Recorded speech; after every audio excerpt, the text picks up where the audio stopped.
কৃত্রিম বুদ্ধিমত্তার গডফাদার হিসেবে পরিচিত ব্রিটিশ কানাডিয়ান কম্পিউটার বিজ্ঞানী জিওফ্রে হিন্টন সতর্ক করে দিয়ে বলেছেন, এই প্রযুক্তি আগামী 30 বছরে মানুষকে বিলুপ্তির দিকে নিয়ে যেতে পারে। শুধু তাই নয়, এআই অত্যাধিক ক্ষমতা সম্পন্ন হয়ে ওঠার এই প্রযুক্তির বিপরীতে মানুষকে 3 বছরের শিশু হিসেবে তুলনা করেছেন তিনি। চলতি বছরের শুরুর দিকে পদার্থবিদ্যায় নোবেল পুরস্কারে ভূষিত হয়েছেন প্রফেসর হিন্টন।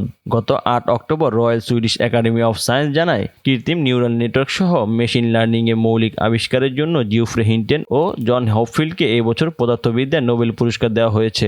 নোবেল জয়ী এই বিজ্ঞানীর ধারণা, আগামী 3 দশকের মধ্যে মানুষের বিলুপ্তি ঘটানোর 10 থেকে 20% সম্ভাবনা রয়েছে এআই এর। যদিও এর আগে গত বছর এই সম্ভাবনার হার 10% কম জানিয়েছিলেন তিনি। কৃত্রিম বুদ্ধিমত্তার অভাবনীয় উত্থানের কারণে এই হার এবার বাড়িয়ে বলছেন তিনি। ব্রিটিশ সংবাদ মাধ্যম বিবিসি রেডিওর 4 এর এক অনুষ্ঠানে পূর্বের পূর্বাভাসের বিষয়ে তার চিন্তা ভাবনার পরিবর্তন এসেছে কিনা তা জানতে চাইলে হিন্টন বলেন, তেমন নয়, তবে এটি 10 থেকে 20%। কৃত্রিম বুদ্ধিমত্তার প্রতিকূলতা বেড়েছে কিনা তা জানতে চাইলে তিনি বলেন, যদি কিছু ঘটে আপনি দেখবেন আমাদের আগে কখনো মানুষের চেয়ে বেশি বুদ্ধিমান বিষয়কে মোকাবিলা করতে হয়নি। তিনি বলেছেন, আর আপনি কম বুদ্ধিমান বিষয়ের মাধ্যমে নিয়ন্ত্রিত অধিক বুদ্ধিমান বিষয়ে কত উদাহরণ জানেন? খুব কম উদাহরণ আছে।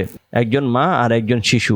বিবর্তন মাকে নিয়ন্ত্রণে শিশুকে অনুমতি দেওয়ার জন্য অনেক কাজ করেছে। এটি একমাত্র উদাহরণ যা আমি জানি। কানাডা টরন্টো বিশ্ববিদ্যালয়ে ইমেরিটাস প্রফেসর হিসেবে দায়িত্ব পালন করছেন এই কম্পিউটার বিজ্ঞানী। তিনি উন্নত এআই সিস্টেমের সঙ্গে তুলনা করার সময় মানুষকে শিশু হিসেবে বর্ণনা করেছেন। তিনি বলেন, আমি এটাকে এভাবে ভাবতে পছন্দ করি। নিজেকে এবং একটি 3 বছর বয়সী শিশুকে কল্পনা করুন। আমরা 3 বছর বয়সী শিশু হব।